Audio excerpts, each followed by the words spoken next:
galera, tudo bem com vocês? Para mim é um prazer poder estar aqui de novo gravando mais um vídeo para vocês. Eu gostaria de pedir por gentileza que vocês se inscrevam no canal, não se esqueçam de dar um joinha, isso vai ajudar muito o canal a crescer, tá bom? Conto com a sua ajuda, espero que você possa me ajudar nisso aí. Bom, hoje a gente vai falar um pouquinho sobre a criação do homem. Sim, é citado em Gênesis 1, que foi o vídeo anterior que nós falamos, só que a descrição plena de como o homem foi criado e o processo de criação também da mulher é dado em Gênesis 2. E a gente também vai ter uma ideia de como o homem foi criado. Será que o homem do Éden, o Adão e Eva, eles eram exatamente iguais nós somos hoje? Vamos ver um pouquinho sobre as dicas que a Escritura dá para nós. A primeira coisa que a gente vê sobre a criação do homem está em Gênesis 1. E disse Deus, façamos o homem à nossa imagem, conforme a nossa semelhança. Olha que coisa curiosa, Deus está falando no plural. Para você que assistiu o nosso primeiro vídeo aí, Gênesis 1, fazendo uma correlação aí com João 1, você já sabe que não é tão curioso assim. A gente sabe que Deus está falando com o seu Messias, o seu Filho, Jesus, Yeshua, o nome original dele, Yeshua HaMashiach, Jesus o Messias, Jesus o Cristo. É com ele que Deus está falando.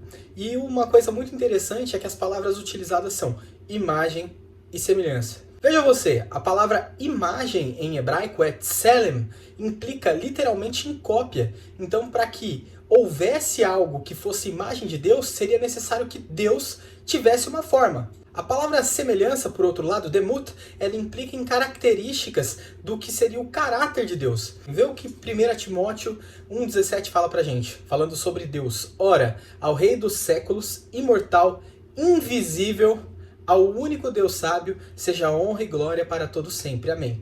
Invisível. Deus não possui uma imagem visível aos homens. Aquele que ver a Deus morrerá. Nenhum homem pode ver a Deus sem perecer, sem morrer. A nossa matéria, da maneira como ela está atualmente, não aguentaria ter uma relação direta com o Eterno. 1 Timóteo 6,16. O único que é imortal e habita em luz inacessível, a quem ninguém viu, nem pode ver, a ele sejam honra e poder para sempre. Amém. Ninguém viu e nem pôde ver. Olha que coisa curiosa. Não se dá para ver a Deus. Então como que o homem seria imagem de algo que ele não poderia ver? Algo que não poderia ser visto? Em João 4,24 você tem Jesus e Yeshua dizendo que Deus é Espírito.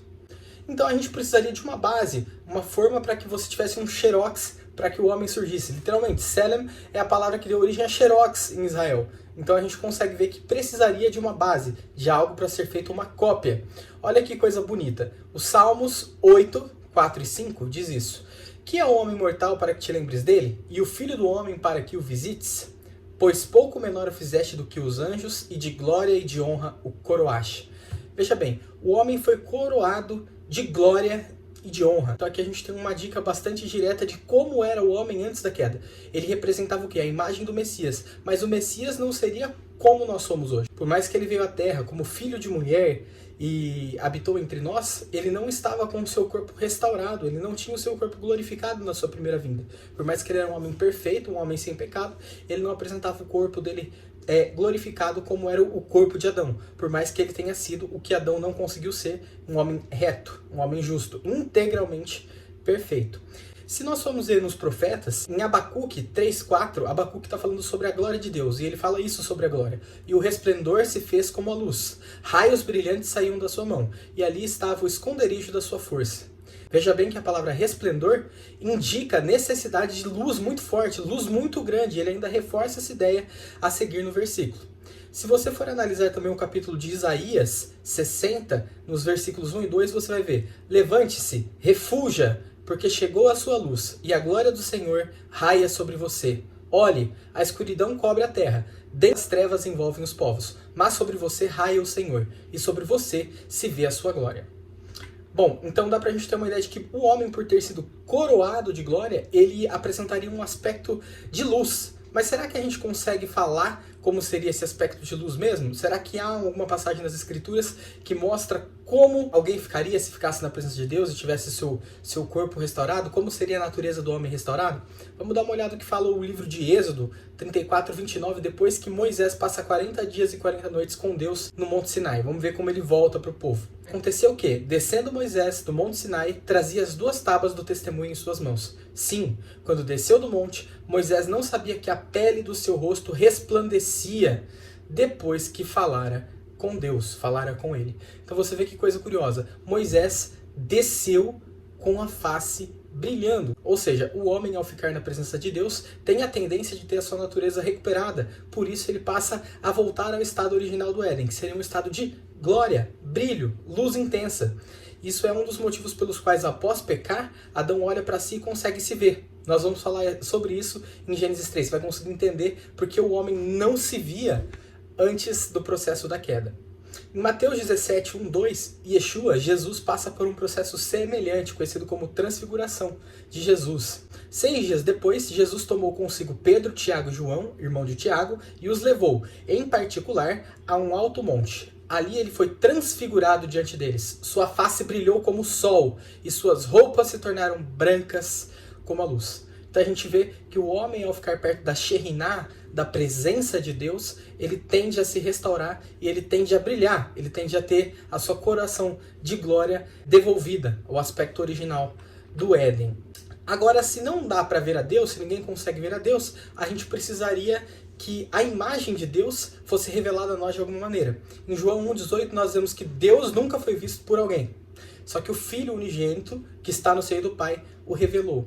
A resposta simples é: Deus não tem imagem, mas Yeshua, Jesus, tem imagem. Veja que outra coisa curiosa que o livro de Hebreus, capítulo 1, versículo 2 e 3 diz pra gente. Mas nesses últimos dias, falou-nos por meio do Filho, a quem constituiu o herdeiro de todas as coisas e por meio de quem fez o universo. O Filho é o resplendor da glória de Deus e a expressão exata do seu ser, sustentando todas as coisas por sua palavra poderosa. Depois de ter realizado a purificação dos pecados, ele se assentou à direita da majestade nas alturas. Você vê que coisa curiosa. Yeshua veio para a terra para purificar os nossos pecados, mas ele em si representava as características invisíveis de Deus. Então a gente consegue ver que o homem apresentava essas características. Bom, a gente tem em Gênesis 2, então, a criação do homem sendo imagem e semelhança de Deus, e a gente vê algumas coisas curiosas nesse capítulo. As pessoas acham que o trabalho foi um castigo que Deus deu para o homem, mas na verdade a palavra trabalho em hebraico é avad. Avad é trabalho para a honra e glória de Deus. Foi esse trabalho que Adão recebeu de Deus quando estava no Éden ainda, quando não tinha caído e antes de ter a sua esposa. O homem recebeu o trabalho antes de ter uma esposa. Então a gente vê ele recebendo a tarefa de nomear todos os animais. Após isso, Deus percebe que ele precisaria de uma ajudadora idônea para executar as obras junto com ele. E assim ele coloca Adão num sono profundo e cria a mulher. Uma coisa bastante curiosa é que Deus usa Adão para criar a mulher. Ele não faz a mulher a sua própria imagem e semelhança, mas sim usa de Adão para fazer uma mulher para ele. Veja que coisa bonita. Deus não escolheu tirar a mulher nem do pé, nem da canela, nem da cabeça, nem de nenhum outro lugar. Por que então Deus escolheu tirar a mulher da costela do homem? Porque se tivesse tirado do pé, pareceria que a mulher seria um ser inferior ao homem, um ser que deveria ficar sempre aos pés do homem. Não é essa a vontade de Deus. Se tivesse tirado da cabeça do homem, pareceria que a mulher deveria exercer domínio sobre o homem. E também não era essa a vontade de Deus. Veja que Deus tirou a costela, porque a costela é aquilo que é ligado diretamente à coluna e é aquilo que dá sustentação ao homem. A costela também é responsável por proteger os órgãos mais importantes. Veja que a costela tem a função de proteger a vida do ser humano. Assim como a mulher também deveria ter a função de ajudar uma casa, edificar um lar e dar proteção ao seu marido.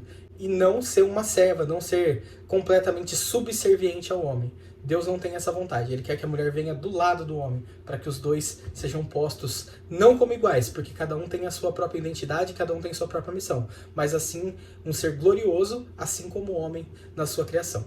Beleza? Espero ter ajudado. Fiquem com Deus. Até o próximo vídeo. Tchau, tchau.